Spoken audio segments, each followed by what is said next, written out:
कैसे हैं आप लोग? उम्मीद करता हूं कि आप लोग बहुत ही ज़्यादा अच्छे होंगे। आज जो हम लोग टॉपिक चुने हैं वो सबसे हट करके और सबसे डेंजरस टॉपिक है, एक्सपोज करने के इन सारे सिस्टम्स को। ये सिस्टम वर्क कैसे कर रहा है, कौन इसको कंट्रोल कर रहा है। कल मैंने बताया था कि Larry Fink is the most powerful person in the world, but Larry Fink को लैरी फिंक किसने बनाया है?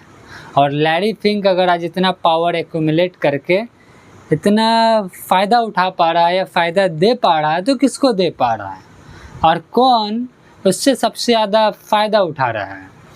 तो मैं आपको बता दूं कि एक लॉबी जिसका नाम है जूविश लॉबी, उसने लैरी फिंक को आज लैरी फिंक बनाया है। और लैरी फिंक आज दुनिया का सबसे पावरफुल इंसान बना है। जूविश कम्युनिटी ने इससे पहले भी बहुत बड़ा काम अपने लोगों के हित में किया है। सबसे बड़ा काम उन्होंने 1913 में 1913 में federal reserve bank of India का स्थापना करके किया। जब उन्होंने फेडरल रिजर्व बैंक का स्थापना किया तो उसका स्थापना एक ऐसे आइलैंड पे किया गया जो पूरे तौर पे गुमनाम था, जिसे कोई नहीं जानता था। और यहाँ तक के जो लोग वहाँ गए थे, वहाँ लोगों को एम, माइकल है तो एम, और अगर नेस्ले है तो एन से बोला जाता था। यानी कोई भी किसी का नाम लेकर के नहीं बोलता था। ये कितनी बड़ी बात है। और वेटर हर 5 मिनट पे चेंज होते रहते थे ताकि किसी को भी भनक न लगे कि क्या हो रहा है। और उसके बाद दुनिया का सबसे सीक्रेट और सबसे बड़ा डिसीजन लिया गया, जिसका नाम है फेडरल रिजर्व बैंक का स्थापना।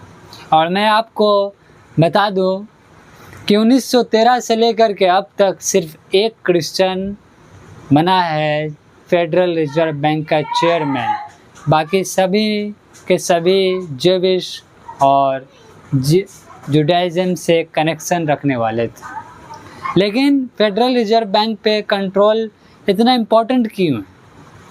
क्योंकि सारे दुनिया का करेंसी सिर्फ $1 है, जिसमें एक्सचेंज होता है। अगर मैं आपसे कुछ लूँगा तो मुझे आपको डॉलर में पैसा देना होगा। जैसे अगर अमेरिका को रशिया से अगर इंडिया को ईरान से तेल लेना होगा या किसी भी अदर कंट्री से जो कि अभी लड़ाई हो रही है, तो उसको डॉलर में देना होगा, जिसके कारण डॉलर का वैल्यू इतना ज़्यादा है। और जिसका कंट्रोल डॉलर पे होगा उसकी तूती बोलेगी। और सबसे बड़ा जो कंट्रोल डॉलर पे है वह जूविश कम्युनिटी का है। लेकिन इतना कंट्रोल रखना ज़रूरी क्यों था?